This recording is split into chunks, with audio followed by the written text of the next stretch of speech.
Assalomu alaykum, rahmatullohi va barakatuh. Qadrdonlar, Ford Super Duty F250 dizel 607 yetib keldi kanatga. Mahluq yuragiga bir nazar solib o'tib ketamiz. Xo'p, qadrdonlar, V8 bo'ladi, 607 turbo dizel, power stroke bo'ladi, ot kuchi 475 ta bo'ladi buni. Xo'p, buni newton metri 1420 ta bo'ladi.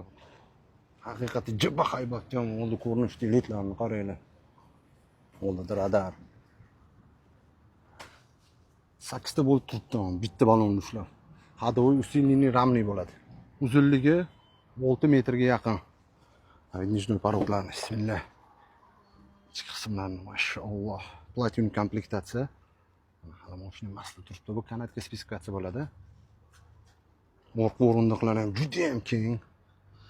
Fortchkalari ham elektrichskiy, tepa tomi panorama oyna bo'ladi. Super Duty'ni platin komplektatsiyadan vixt bilan turishini qaranglar. Mashalloh. Исключой доступ. Knopkali kalitda. Полный elektropaket, Alcantara bilan kojani aralashmasi. Sidenda pamять bio akustikada. Abdov abagrev, rullar ham elektrichskiy, multirul, adaptivniy cruise control. Pedallar ham regirovka bo'ladi, tepaga chiqadi, pastga tushadi. Head-up display. Ichkisidan qarang, bismillah. Mashalloh, shu duty chiqarib qo'yganda buni.